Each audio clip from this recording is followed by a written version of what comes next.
你以为我是为什么才会跟你在一起？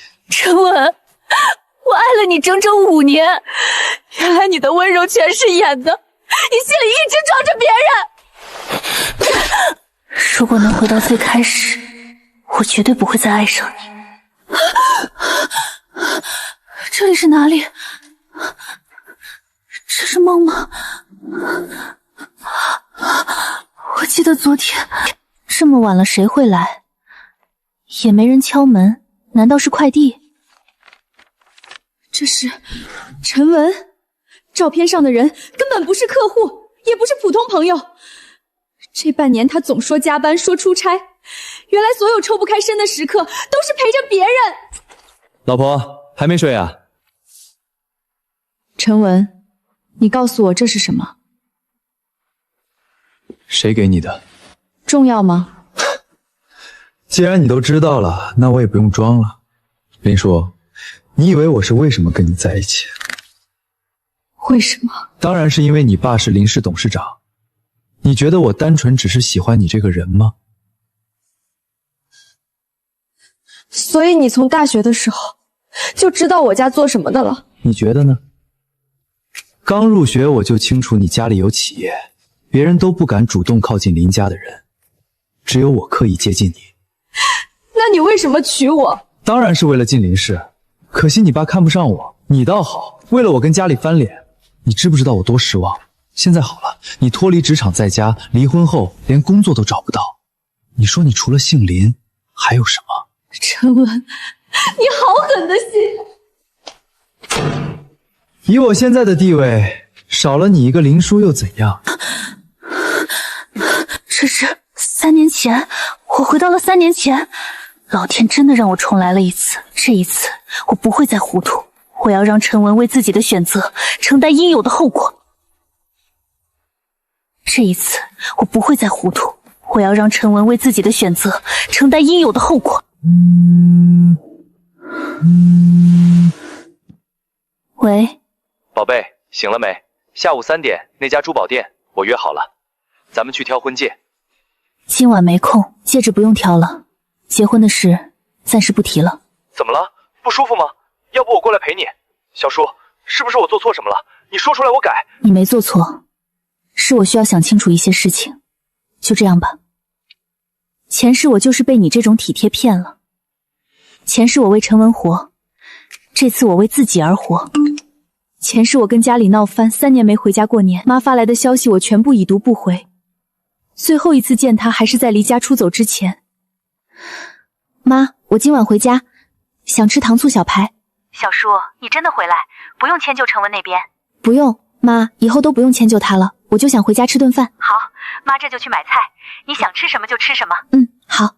前世我妈每次发消息，我都在跟陈文约会，帮他谈客户，替他应酬。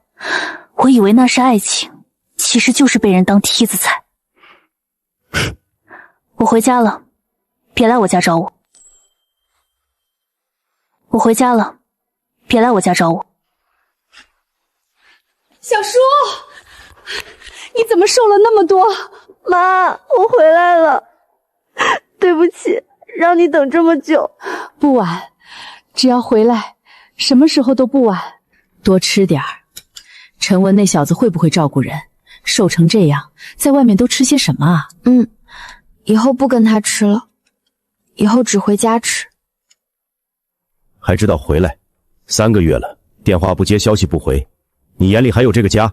爸，对不起，以前是我糊涂，我以为陈文是我的全世界，为了他跟你们翻脸，不回消息，不回家过年，我知道错了。知道错了，然后呢？要继续跟他在一起？我暂时不会分手。爸，我不是舍不得他，我只是不想现在分手。我要让陈文自己露尾巴，不然他永远会装受害者，在外面说我林家小姐欺骗他。你想做什么？我想让他进林氏，给他一个够高的位置，然后让他自己证明自己配不上。明天让老周配合你，但有一条，公司的事按制度走，谁也不越权。谢谢爸。小叔，跟妈说实话，是不是陈文那边出了什么事儿？妈，如果有一天我跟陈文分开，你觉得怎么样？我只问你一句，陈文他对你好不好？我只问你一句，陈文他对你好不好？他对我不好，只是我以前不听。你以前不听，现在愿意听就来得及。妈这辈子最大的心愿不是你嫁给谁，是你嫁给一个能让你回家来吃糖醋小排，能全心全意爱你的人。你房间每周都打扫，被褥都换了新的。你阿姨说你和你爸一个脾气，倔得很。但妈知道，我们家小诗最聪明，只是聪明人有时候会被真心骗。妈，我以后不会了。进去吧，不管你做什么决定，家门一直给你开着。不只是今天、明天，这辈子你随时可以回来。不只是今天、明天，这辈子你随时可以回来。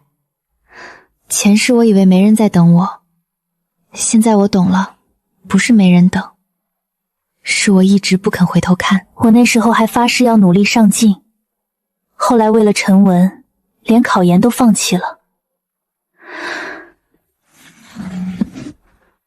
情书？不是，是宋晨传的纸条。你的数学卷子最后一道大题步骤跳了，我给你补在旁边了。这是月考那次，今天食堂有糖醋小盘，你爱吃的，给你留了一份在桌洞里。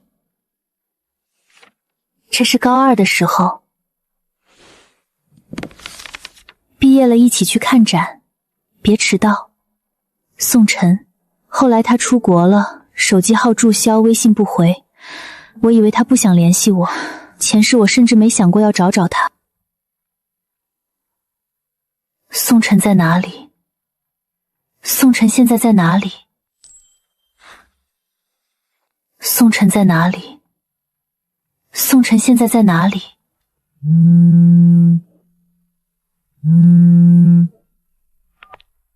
小叔，昨晚睡得好吗？你昨天突然说回家，我担心了一晚上。想父母了，回来住几天。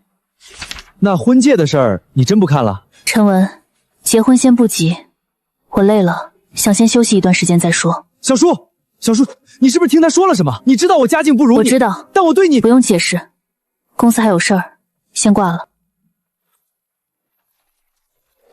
前世是婚后3年才知道这个人的存在，这一次我提前3年查。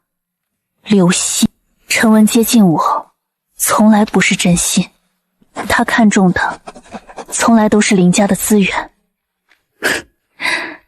刘鑫也只是他借力的一步棋。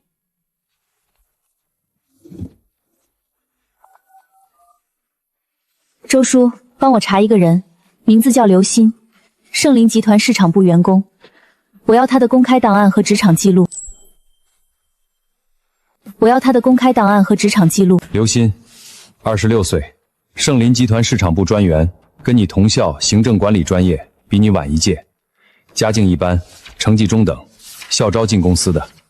他跟陈文什么时候认识的？至少半年前。这是他社交平台的动态截图。去年11月，他发了一条定位在某商圈的动态，照片背景里可以模糊看到陈文的背影。我要查2件事。第一，刘鑫和陈文近半年的见面记录，所有能查到的消费、出行、社交数据。第二，刘鑫为什么进林氏？第2件事需要一点时间，我会通过人事部调他入职档案。不，周叔，我不仅要他的档案，我要你查他为什么会对我有敌意。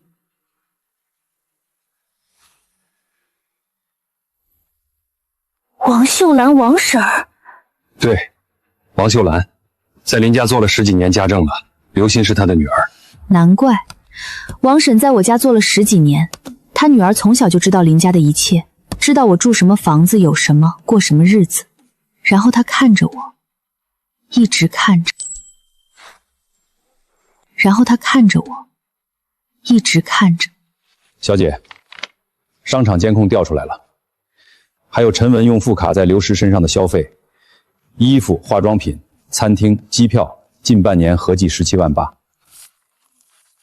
好，钱花在自己身上心疼得很，花在别人身上倒挺大方。这个包我记得，前世陈文送了我一个高仿的，原来真的这个先背在他身上了。周叔，继续查他们在一起的所有证据，酒店入住记录、微信转账、电话通话频次。小姐，这些事儿你交给法务部处理，我可以先按流程留存证据，等资料完整后，统一走公司合规流程处理。那该怎么应对？我打算先让他进林氏，陈文想踩着林家往上走，那我就给他递梯子。只不过这个梯子通到哪儿，由我说了算。只不过这个梯子通到哪儿，由我说了算。市场部在这一层。是的，林小姐，您的临时办公室在右侧第1间。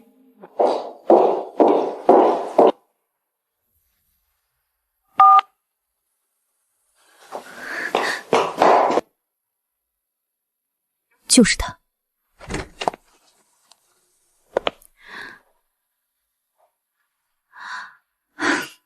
林小姐好，你要喝什么？我给您准备。你是市场部的？是的，我叫刘鑫，入职1年多了。之前在校招宣讲会上见过您，您可能不记得我了。有印象？我们是不是同校？是，我比您晚1届。学姐在学校的时候，我很崇拜您。哦，崇拜我什么？崇拜您什么都有，好的出身，好的成绩，好的男朋友，大家都羡慕学姐。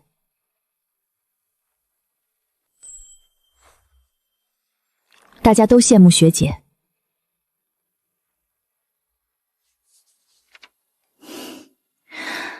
妈，问你个事儿，王婶在我们家做了多久了？得有10几年了吧？你上小学那会儿就来了，怎么突然问这个？她是不是有个女儿？是有个女儿，好像在哪儿上班，我也不清楚。王婶儿从来不提家里的事。难怪，她从小听她妈讲林家林树住什么房子，用什么化妆品，穿什么牌子的衣服。她在学校拼命考进来，结果发现自己怎么努力都只能在市场部打杂。而我在她眼里，我什么都有，前途、男朋友、家世。可她不知道的是，那个好男朋友早就把她当备胎，甚至他偷我方案、抢我项目都是陈仲教的。你以为你在操控棋盘，我不妨让你多走几步，因为不管你怎么走，终点都是我定的。因为不管你怎么走，终点都是我定的。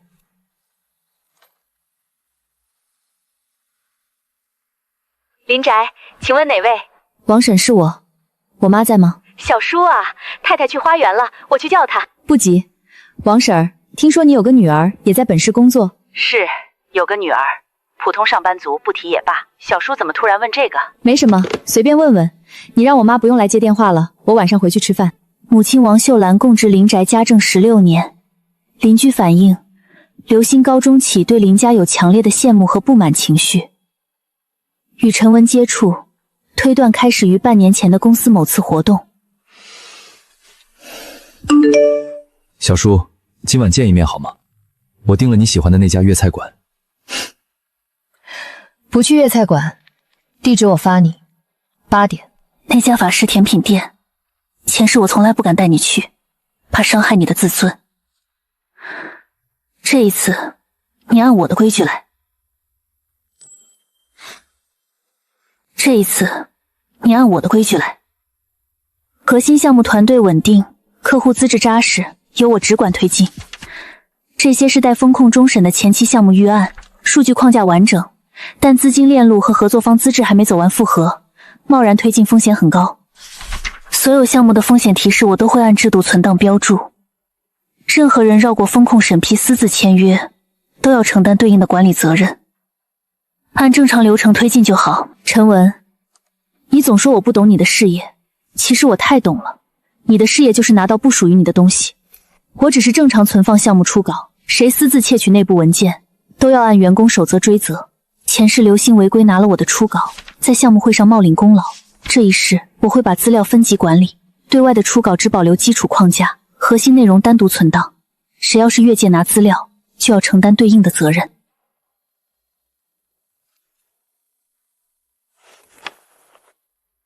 好戏要开始了，好戏要开始了。林小姐，公司统一安防系统已经开通了，这个位置能全覆盖，数据实时上传云端。这个抽屉的开关能拍到吗？能，只要有人拉开，面部会被正对镜头拍得一清二楚。前世你违规拿了我的方案，在项目会上冒领功劳，陈文还在背后找借口拖住我，不让我参会。这一世我会守好规则，准时到场。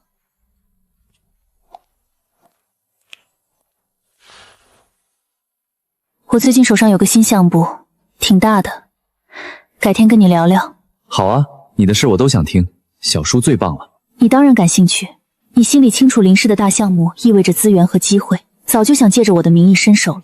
但这一次，所有权限边界和流程规范，我都会守得明明白白。我都会守得明明白白。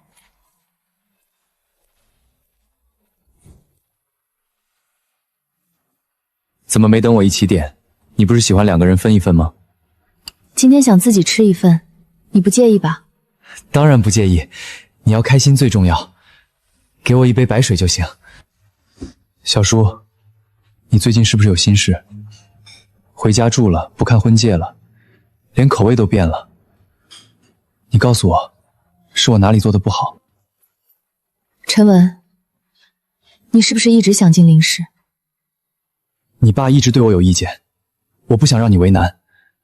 而且我现在的工作虽然普通，但我想靠自己。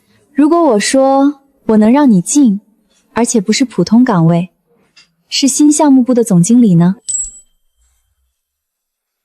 是新项目部的总经理呢？你认真的？小叔，你不用为了我。我是认真的。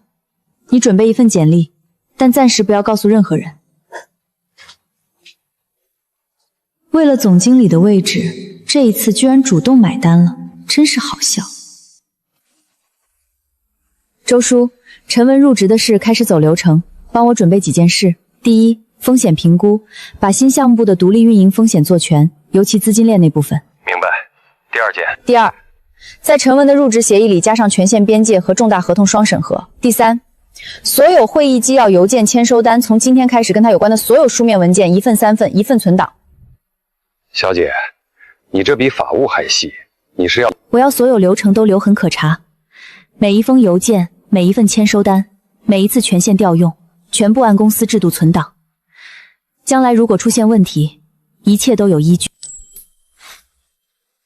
将来如果出现问题，一切都有依据。林小姐，陈文的履历，说实话不够格。他之前最多管过10人团队，您直接让他担任新项目部总经理，这跨度太大了。而且项目部的合同审批权限涉及数百万级别，一旦出事……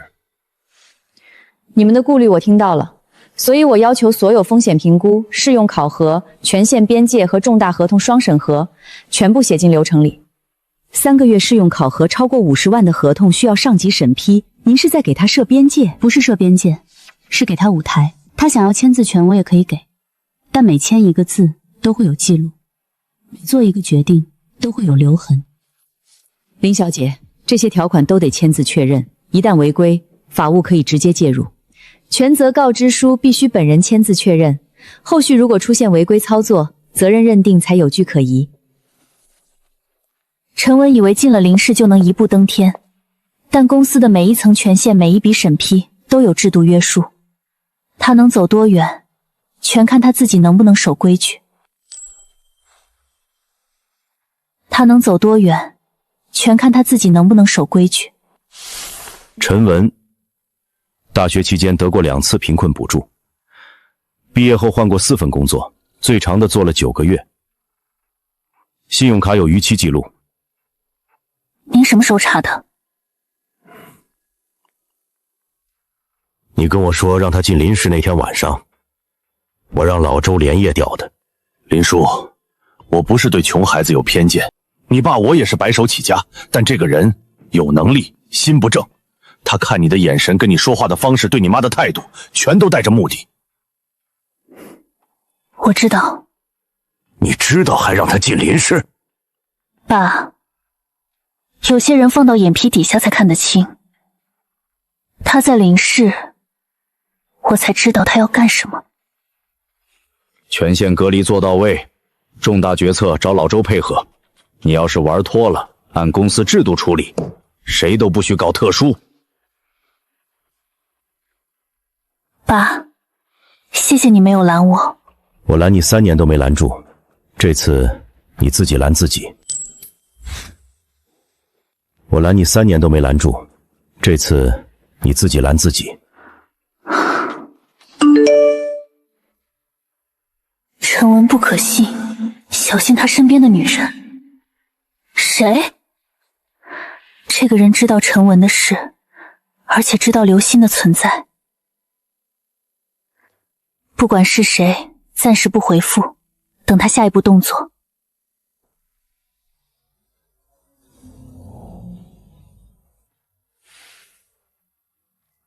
我梦到你嫁给陈文了，梦里你为他放弃了所有，事业、父母，甚至你自己。那个梦太真了，真到我醒来以后查了陈文3天。林珠，这次我会先查清一切再出现，不会像高中那样，什么都没说就被带走了。不会像高中那样，什么都没说就被带走了。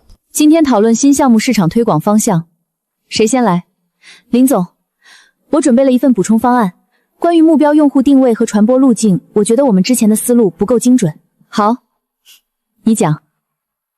结构问题不大，数据调了顺序，换了些说法，但核心判断、用户分层、渠道选择、传播节奏，全是我写在初稿上的。林总，您觉得这个方向可以吗？很好，结构很清晰，思路也新，你继续完善，下次会议上完整演示。凌晨1点32分，右侧第2个抽屉被拉开。先让你上台，让你以为偷成功了。等你在所有人面前讲完，我会让你亲口承认这些内容是你自己做的。我会让你亲口承认这些内容是你自己做的。陈总好，您的办公室在7楼，林总已经安排好了。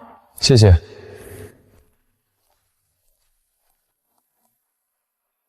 陈总，您的咖啡。林总特意交代，办公室所有的配置都按您的要求来。很好了，替我谢谢林总。陈总，新项目部总经理。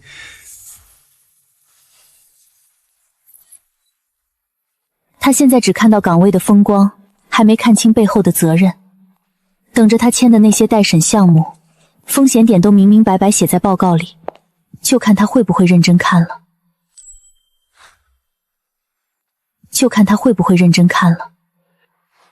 陈总让人送来的，他说是给您的惊喜。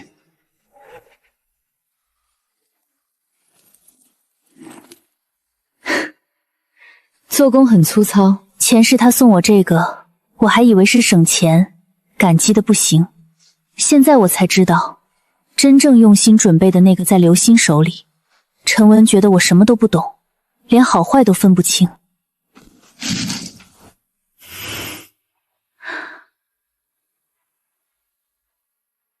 帮我订一只这个包，要真的。陈文，你以为你演得很好，但演出来的东西永远经不住细看。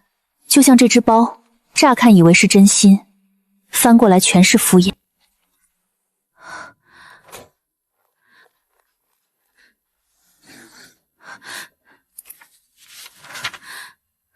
还要打电话对接，听听他在和谁沟通。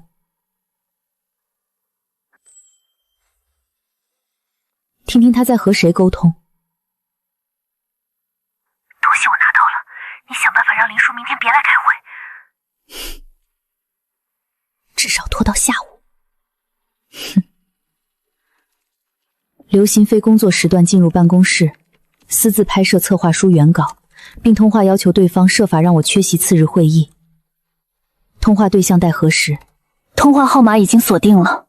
虽然刘鑫没说名字，但对方是谁不难查实。刚说到相关的事，陈文的电话就来了。小叔，我今天不太舒服，头疼胃也疼，可能去不了，你不用担心我。你好好休息，不舒服就及时去医院。叔叔，你今天是不是很忙？今天有项目会议。那你先忙吧，我自己撑一撑。好。明天9点，项目会议正常进行。刘鑫既然想展示自己，那就按会议流程来，是非对错，会上按规则说清楚。会上按规则说清楚。小叔，我昨晚胃疼了一夜，头也疼，今天真的起不来。你开会别担心我，公司的事儿要紧。好，那你吃药了吗？需不需要我帮你叫医生？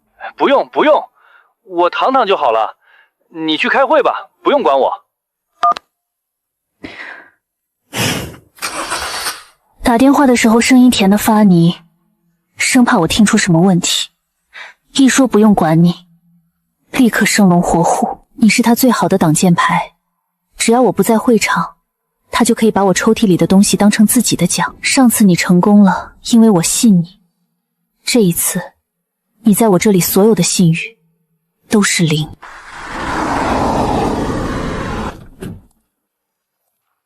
走吧，去看他把偷来的东西怎么当众演成自己的。去看他把偷来的东西怎么当众演成自己的。林总早，我以为您今天另有安排，没有安排。今天是新项目推进会议，我当然要来。你不是准备了完整方案吗？现在可以讲了。我的方案核心是3点：第一，用户层级重新划分，不是按年龄，而是按消费动机。第二，传播路径放弃全频道铺开，集中做社交平台内容种草。结构问题不大，数据调了顺序，换了些说法，但核心判断、用户分层、渠道选择、传播节奏，全是我写在初稿上的。林总，这就是我的补充方案，您看。很好，非常好。在座各位还有什么问题吗？我有几个问题。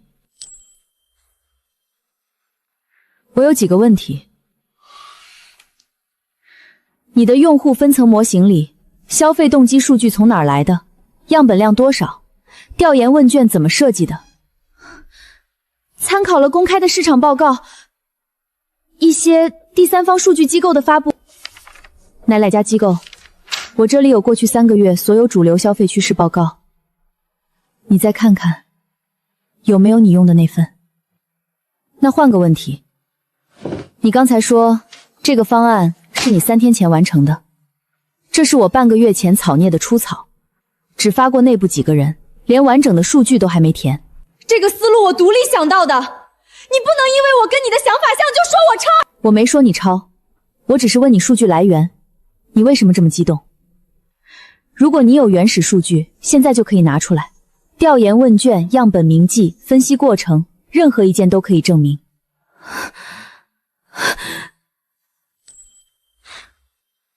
任何一件都可以证明。在座各位，我先请大家看一段视频。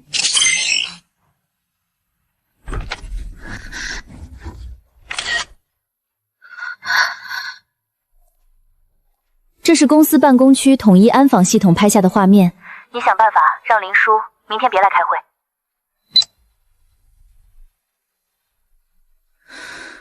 你刚才说这个方案是你3天前自己完成的。这份初稿在我抽屉里只有半个月，打印日期、修带记录、批注全部有时间签。林总，你知道盗取公司内部商业机密是什么性质吗？如果你现在告诉我这件事是你一个人做的，那我只能认为这是违反员工守则，法务可以立刻介入。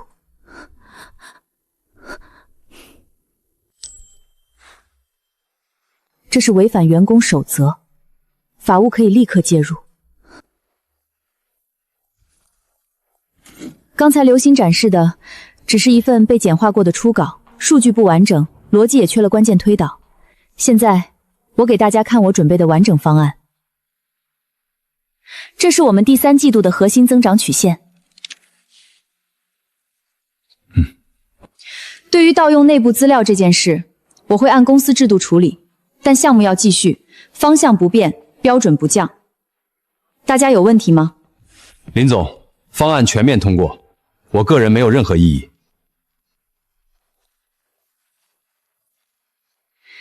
谢谢大家，散会。以前怎么没发现林大小姐这么厉害？陈总运气真好。他忽略的是，公司所有资料都有权限边界，他拿到的本来就是可以对外的基础版本，真正的核心内容从来都在合规流程里。真正的核心内容从来都在合规流程里。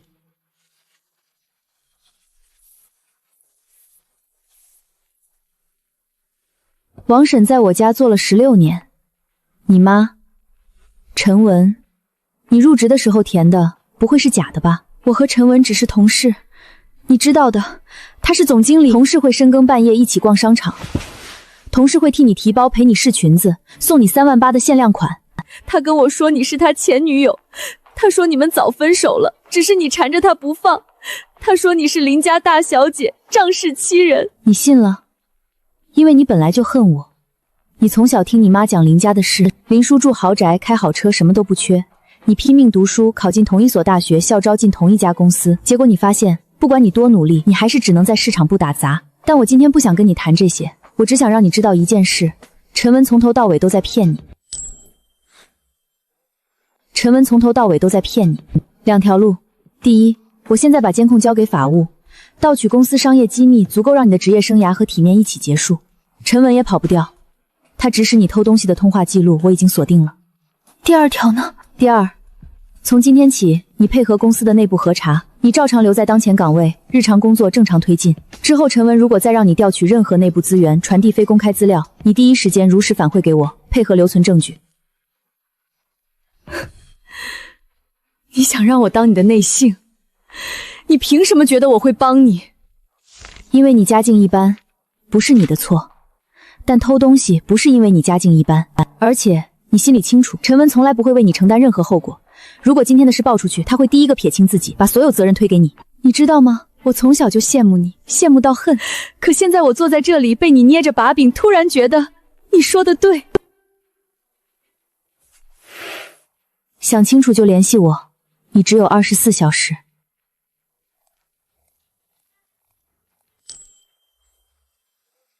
想清楚就联系我，你只有24小时。从明天开始，你的工位在我办公室门口，职位项目助理。对外解释是你在上次会议上表现出色，公司破格提拔，把我放在你眼皮底下，既是监视也是隔离。我不能单独见陈文，他也不能单独找我。没错。另外，我放在桌上的文件，你照样可以拍给陈文，因为这些文件本来就是给他准备的。你连自己桌上放什么都在演戏，不是演戏，是筛选。我把真正有价值的东西留在手边，陈文看不到，他会看到的只有这些，看起来很有用，实际全是鱼饵。陈文信任你，因为他以为你喜欢他，所以你说什么他都会信。而我要的就是他信，信到把所有赌注都压在这些假项目上。你要我具体做什么？你要我具体做什么？明天搬过来之后，我会给你文件清单，哪些可以给他，哪些不能给，哪些要不小心让陈文知道。你帮我，结束后你带着钱离开林氏，愿意去哪儿去哪儿，这是我对你的承诺。你就不怕我拿了你的钱，转身就告诉陈文？你不会，因为你不是爱陈文，你只是因为恨我才走到他身边。你和他在一起不是因为喜欢他，而是因为他曾经是我的人。这里面是第一笔预付款的支票，现在你是我的助理，不是陈文的棋子，明白吗？明白。明天早上8点半，你在我门口工位报到。第一份任务已经发到你邮箱了，是一份整理好的供应商风险清单，照发给陈文就行。从今天起，你说的每一句话都会有记录。不是我不信任你，是我不信任任何站在陈文那边的人。是我不信任任何站在陈文那边的人。这是项目分阶段的内部早案。第一部分是以核实的基础信息，公开可查，对外对接用，不会有出入。第二部分是待敲定的运营预案，里面的资源配置还没走最终审批，只做方向参考，不能直接落地。第三部分是财务测算出场，还有待补全的资金缺口，本来就是要提交风控复核的版本，但陈文做事急功近利，只会盯着表面数字，根本不会走完整的审核流程。如果他发现了呢？他不会深究的。陈文不是没能力，是太急功近利，人一旦急于求成，就会主动忽略所有风险提示。这份草案属于内部待审文件，你按保密规则妥善保管。你为什么这么了解他？因为我把全部真心都给了他一次。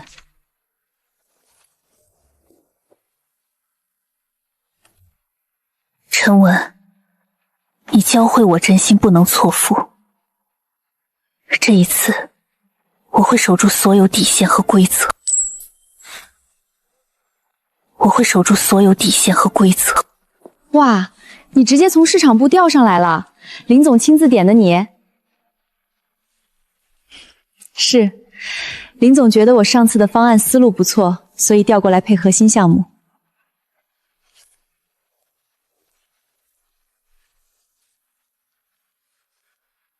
全公司都觉得我升职了，只有我知道，这是绳套。听说你升职了，恭喜！现在是林叔的助理对吧？他最近在忙什么项目？有资料的话，帮我留意一下。果然，恭喜只是开场白，后面这句才是我升职的真正意义。你手里多了一条伸进林叔办公室的线，他主动找我了，问你在忙什么项目，怎么回？跟他聊，让他觉得你是他的人。明天早上我会放一份可偷的文件在桌上，你告诉他，晚上7点前拿到。你告诉他，晚上7点前拿到。第一阶段，入职、亮相、获得权限。陈文会在这期间拼命表现，让别人觉得他不是靠关系进来的。第三阶段，如果他一直绕过风控，项目风险就会集中爆发。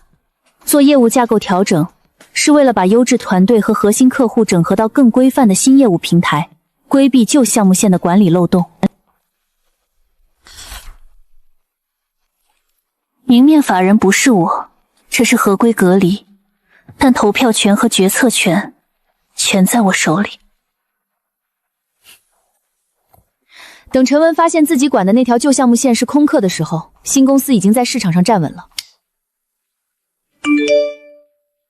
查到一些关于陈文的事，方便的时候见一面。事情到了关键节点，你的事，等这一切结束以后再说。你的事，等这一切结束以后再说。林叔，是我，宋晨。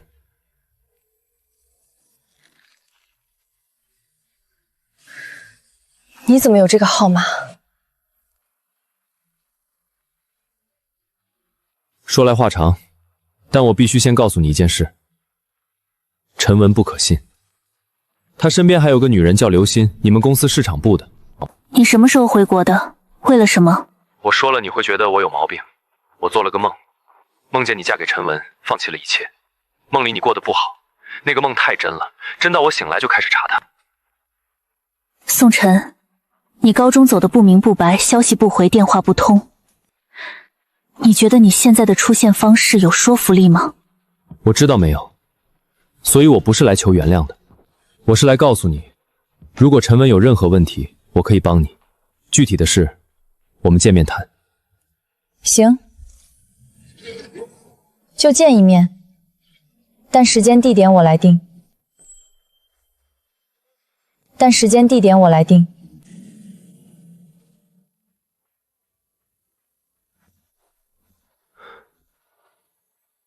你变了很多。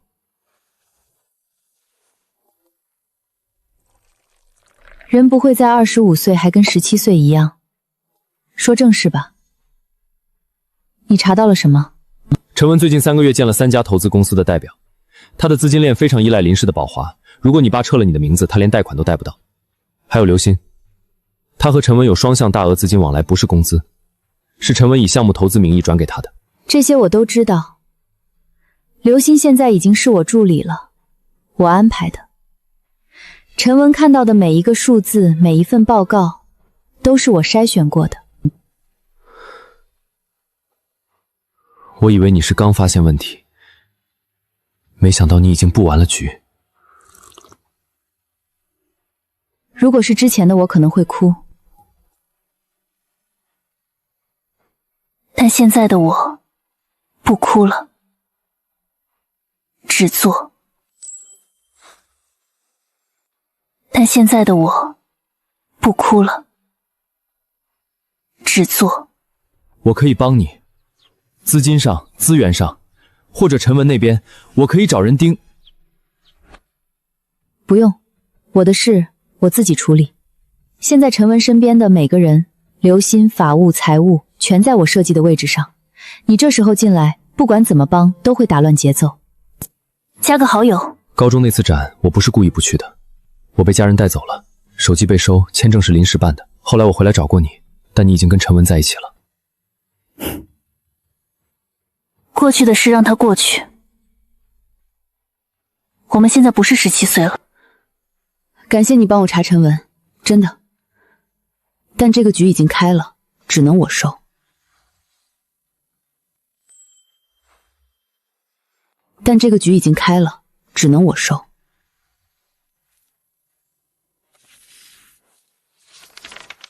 那天早上，我被我妈和2个保安塞进车里，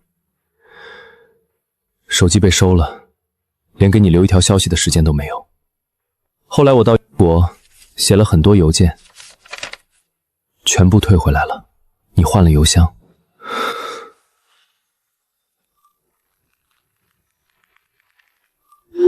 那年我不是不想去，是被带走了。后来我回来找过你，但你已经有了新的开始。我以为你过得好，我一直在等你。等我？你知不知道，在你回来找过我的那段时间，陈文已经开始他的第一步了，接近我，让我以为遇到了真爱。算了，没有如果，这一世就算重来，也不是为了计较谁先来后到。这一世就算重来，也不是为了计较谁先来后到。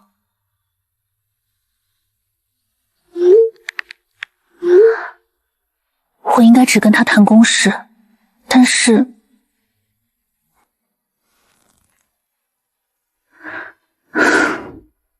过去的事我需要一点时间消化。这段时间我们暂时只聊工作。好，我不逼你，你想聊的时候就找我。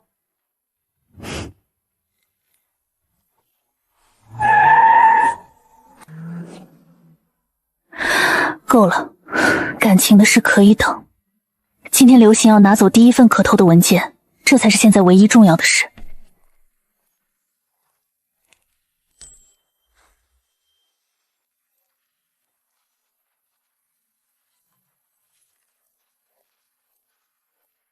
晚上7点前我不回办公室，有事发消息。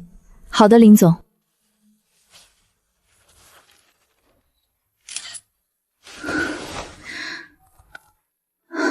拿到了，林叔今天走得早，文件没收起来。刘鑫，你真的太棒了，我都不知道该怎么谢你。不用谢，你看了就知道了。这些合作方如果做成，利润至少在8位数以上。但是陈文，林叔如果发现是我拿的，我怎么办？你放心，不管出什么事儿，我都会站在你这边。我们是自己人，不是吗？自己人，上次你也这么说的。第二天我就看到你给林卓发只爱你一个人。陈文，你谁都骗。陈文，你谁都骗。这是第3批待梳理的业务资料，合作合同模板、供应商名单、前期预算表，目前都是基础框架版本。这份供应商名单里的公司我看着眼生，资质手续都齐全吗？工商手续都是齐全的，只不过近期刚完成股权变更，而且首付播放之后，后续所有资金申请都必须由陈文本人审批签字，所以他一旦签完字付完首付，就得为这个项目的全部风险兜底。等他察觉到问题的时候，所有决策都是他亲笔签字确认的，合同由他签署，供应商由他选定，全程都在公司制度框架内，我按流程转交给他。不过他一直在催核心资料，他当然会催，接下来只会越来越心急，对合规流程的警惕性也会越来越低。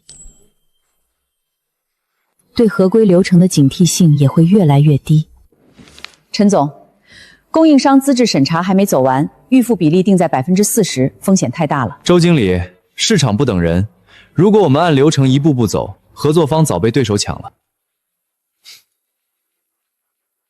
这个项目前期数据大家都看了，没问题的，出了问题我负责。小姐，按你说的，我把风险提示在会上公开提了。陈总当场否决，纪要、录音、邮件提醒，全按流程留档了。他签字了没有？签了，一式3份，一份法务，一份财务，一份你这里。小姐，我给过他看清风险的机会，他看都不看就否了。不是你的问题，他从来不是看不见风险，他只是觉得风险砸不到他身上，因为他背后有林家，有我在。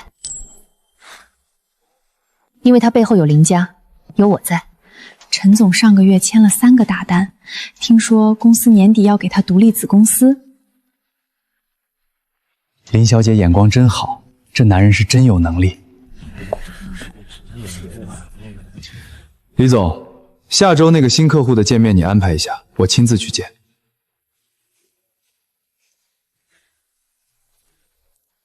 你看到了，公司内刊把他捧成明星了。茶水间里有人叫着林氏女婿，你不知道这称呼在外面的意思。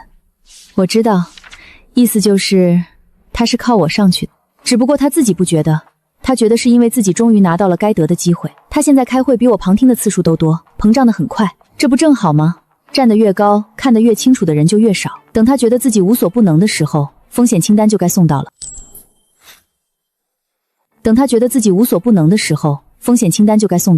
林总，数据是死的，市场是活的。这几个合作方我跟了半年，他们的资方是谁，下一步怎么走我都清楚。风险预估是为了保障，不是为了让项目停摆。如果你对每一个新合作方都要做3个月风控，竞争对手早把你的市场吃光了。小叔，我不是要跟你对着干，我就是觉得你管得太多太累了。以后大项目多交给我，你安心做你自己的事儿就好。行，既然你觉得风险可控，那接下来3笔合作案都交给你签。没问题，我不会让你失望的。没问题，我不会让你失望的。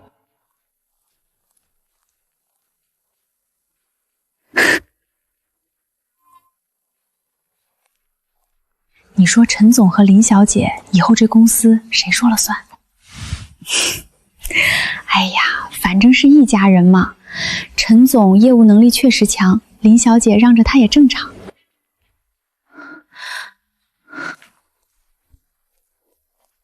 外面都在传，说陈文现在比你说话好用，说你是在给他让路，迟早公司归他管。我知道，我故意的。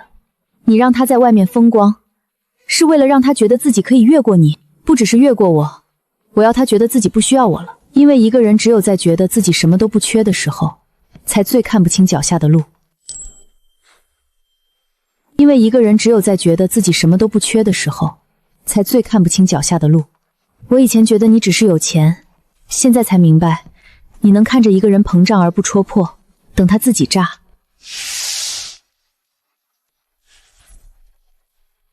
你要把整个旧项目线，不是几个项目，是整条线转给陈文。对，独立核算、独立运营，由陈文全权负责。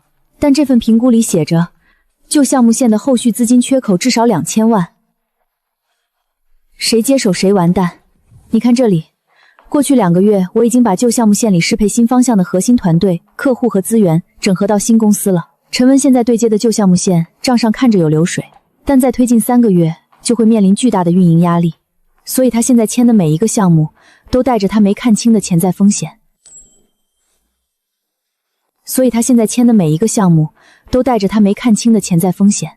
所有风险提示都有他书面否决的记录，将来出了问题，责任划分非常清晰。让法务部把旧项目线独立运营的方案拟定好。老沈，新公司的工商转办全部走完了吗？走完了，团队第一批核心骨干已经签了保密协议，随时可以过来。先不动大动作，等陈文签完旧项目线独立运营的文件，你再行动。钱是我一味替他兜底，这一世，我要把真正有价值的资源带到新平台上。小叔叔，我今天签了个大合同，改天带你庆祝。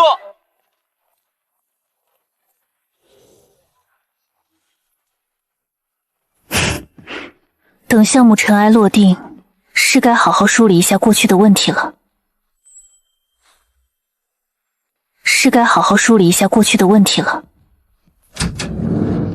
月权合同复印件1份，私下私收好处的照片和银行记录，通过你泄露给陈文的诱饵文件，全部在这里。你从陈文入职的第1天就开始攒这些。从我知道他是什么人的第1天，只要在董事会上给他舞台，他甚至会抢着承认这些都是他主导的。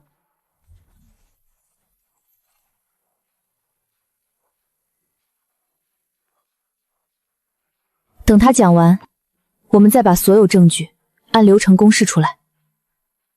我建议将旧项目线整体独立核算，由陈总独立运营。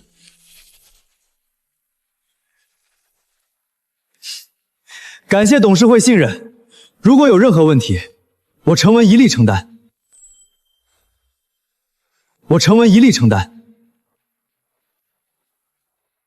你说一力承担，我会让你说到做到的。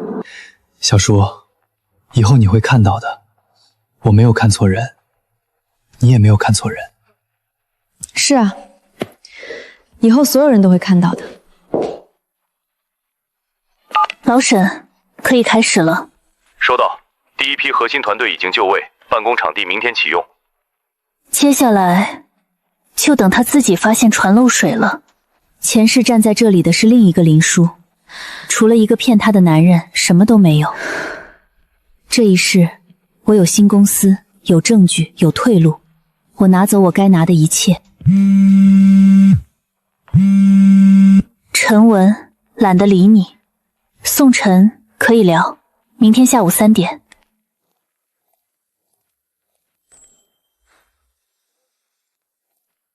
方向你看过了，团队在运转，缺的是资金杠杆。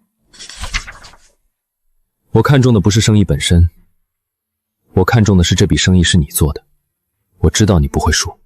投资不是讲感情，我的条件是估值按市场价，退出条款写清楚。我投，因为你证明了你是这个公司最好的掌舵人。按正常流程走，一个字都不会特殊。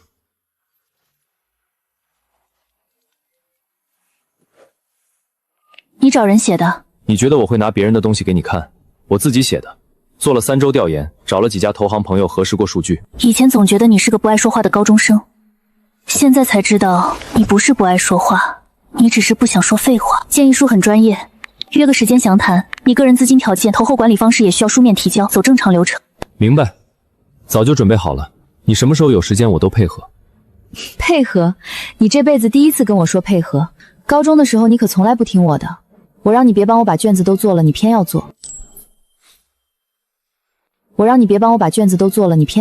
这3家不靠谱，对赌条款太苛刻，而且投后管理习惯性干涉创始人决策。另外帮你筛了2家海外渠道，资料在文件夹里。你帮我的这几次我都记着，投资的是按流程走，私下的这些信息筛选，该给你报酬。不用，我帮你不是因为10年前欠你什么，是因为你做的是对的事，而且你一个人撑了太久。别拒绝别人的帮手，你不需要靠拒绝帮助来证明独立。下周投资条款会面，我让律师直接联系你的法务团队。宋晨，你知道我最反感什么吗？什么？没什么，下周见。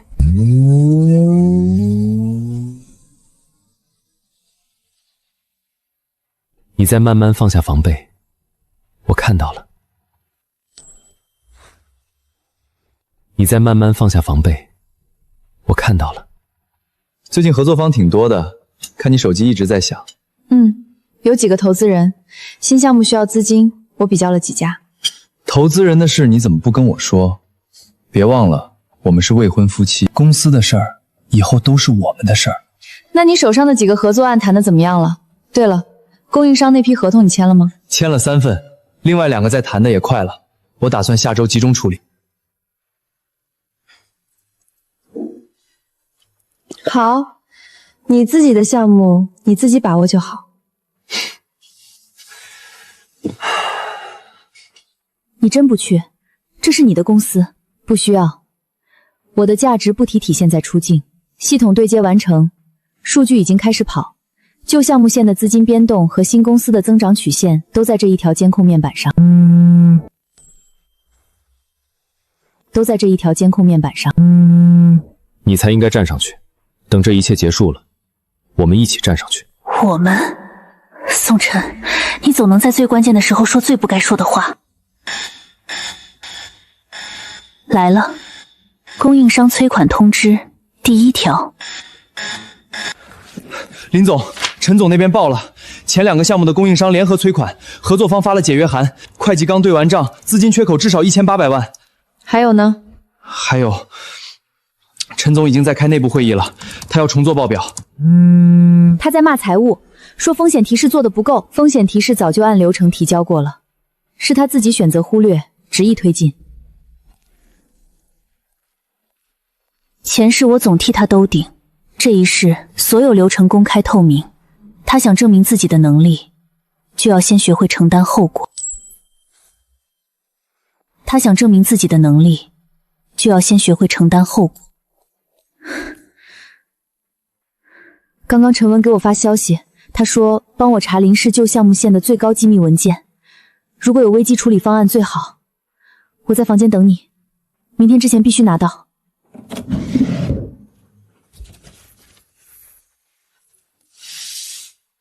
他要的最高机密，我准备好了。这里面是什么？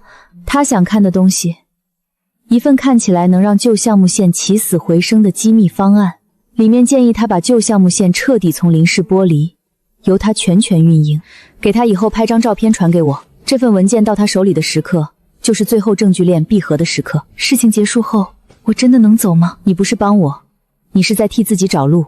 我给过你2个选择，你选了第2个。一切按约定来。一切按约定来。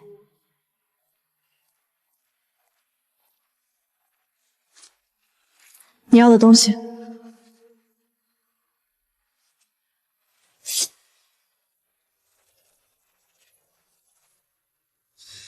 这个思路就是我要的，剥离旧项目线，独立运营，全权负责，太对了！刘鑫，有了这份方案，明天股东会上我就能扭过来。林叔如果发现你拿了机密文件，你打算怎么办？他不会知道的，就算知道了，他现在在公司的影响力和以前不一样了。你看到了的，董事会都觉得我比他强。陈文，你知道上次你在休息室跟我说我们是自己人的时候，我差点信了，但你不是，你永远都不是，你只爱你自己。你永远都不是，你只爱你自己。全部按时间线整理完毕，从第1次越权审批到最新的违规操作，18个月里每一步都有书面留印，所有记录都对应着他亲口确认的责任范围，只差最后一个环节。明天股东会上，陈文必须当着所有股东的面确认，项目由他主导，方案由他提出，处置权由他要求。一旦他说出这3句，责任链闭合，法务可以立刻介入。小姐，我做了20多年风控，你们林家的事儿我经手了不少。你这一次每一步都走在我前面。周叔，你觉得我做得过了吗？你不是在报复，你是在让一个本来就不该坐在那个位置的人承担他本就该承担的后果。你爸让我告诉你一句话，剩下的交给制度，你只负责把证据摆上去。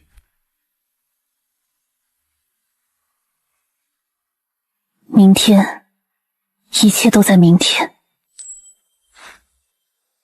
明天，一切都在明天。明天股东会开场以后，陈文会失去他在公司拥有的一切，职位、薪水、声誉。你准备好了？我给过他很多次机会，认真做事的，看风险提示的，承认错误的，主动止损的，他都没选。我不是心软，我是想确认，你不是一时赌气。赌气的人不会等18个月，赌气的人在他送假包那天就闹翻了。我用了18个月，布置证据，铺设权限，设计制度，每一步都在公司规则范围内。明天我不是在报复他，我是在用林氏的制度清理一个不合格的管理者。剩下的交给老周和法务，你只负责摆证据，别手软。不会，手软过，就一次，代价是3年。手软过，就一次，代价是3年。明天之后我也结束了吧？陈文会不会恨我？陈文会恨所有不替他背锅的人，包括你，包括财务，包括任何一个不肯替他说假话的人。你不用替他担心，你应该替自己想想。明天股东会上，陈文会把所有责任往你身上推。你知道吗？我到现在还是羡慕你，但我不想再像以前那样恨你了。跟了你18个月，我学到了一个道理，有些东西不是靠抢就能抢到的。陈文不会真正爱任何人，他只会用。明天按计划做，你手里还有最后一件事，他让你拿文件那段录音，明天他推责任给谁，谁就放录音。好，如果当初我没有偷那份方案，你会怎么对我？你偷了，所以我没法回答你这个问题，但你会拿到你的钱，就像我说的，这是交易，交易不讲如果。这是交易，交易不讲如果。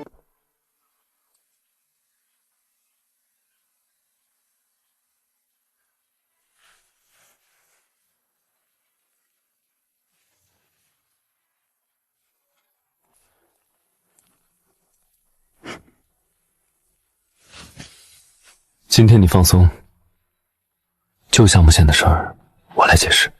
截至本周，旧项目线累计亏损1800万，应付款2300万，合作方违约金初步估计450万。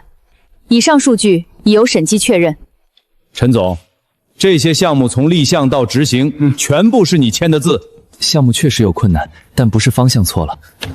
旧项目线目前的困难不是因为项目不好，是因为执行过程有人不配合，是因为执行过程有人不配合，资源调度有偏差。你说谁不配合？你说谁不配合？我申请将旧项目线彻底从林氏剥离，由我全权独立运营。给我1个季度，我能扭亏为盈。给我1个季度，我能扭亏为盈。我陈文在这里向各位承诺，不会失败。如果真的失败，我承担全部责任。陈总，你确认这几个项目从立项到执行，全部由你主导？确认。签字确认。时间、地点记录，这些风险提示侯知和月权合同上的签名，全部是你本人的。是我的。好，既然你都确认了，接下来我请各位再看一段视频。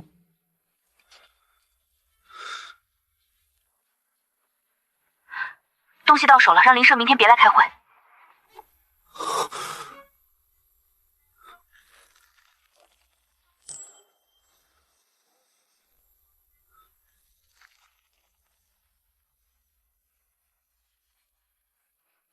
最后一件，刘行昨晚在停车场交付给你的所谓旧项目线最高机密，封头编号、交付时间、通话记录，全在。这些资料有问题，有人断章取义。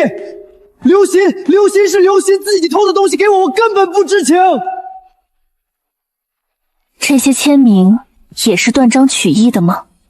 老林，这是你们林家自己的事，但现在关系到公司利益，这个人必须立刻解除所有职务。按公司制度走，陈文解除全部职务，合同资金泄密问题交法务部。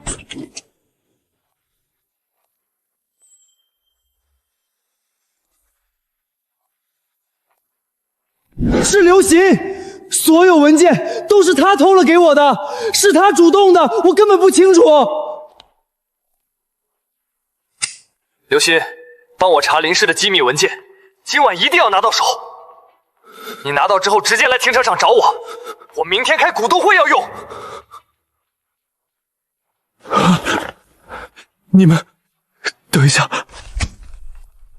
陈文，你一直觉得自己聪明。从大学时候开始，你每一步都精心算过。接近我是因为林家，维持关系是为了林氏的资源，把刘鑫放在身边是为了多一个渠道。但你不明白一件事，别人的善良不是你的武器。陈文即日起解除全部职务，合同、资金、泄密问题移交法务部，旧项目子公司清算流程启动。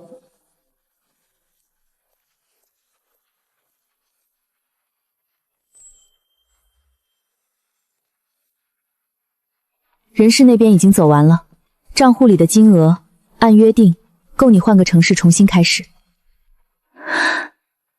我还是嫉妒你，以后大概也还是会。但是我恨不起来了，你比我聪明，比我清醒，比我懂得什么时候该放手。18个月，你教会我的比大学4年还多。我也恨过你，后来觉得不值得。你把时间花在恨一个人身上，那个人不会少一根头发，但你会少掉很多可以做自己的日子。协议说好，离开林氏之后，别再做偷东西的事。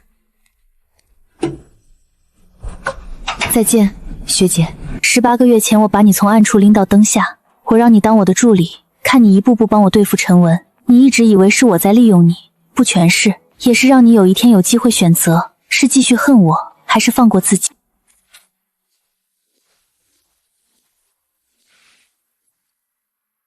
做得不错。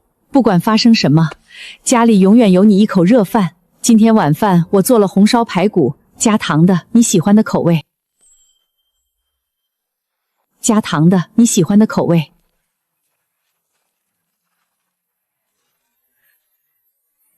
18个月，从一场噩梦开始，到今天，该清的都清了。前世我为陈文而活，这一世为父母，为事业，为未来，最重要的是为自己。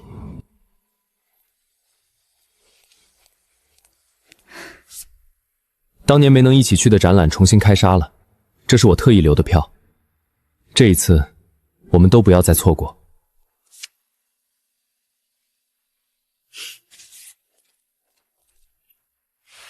上车，我要先回家吃饭。我妈做了糖醋小排，你可以在车上等我，或者一起来。等你多久都行，这一次不急。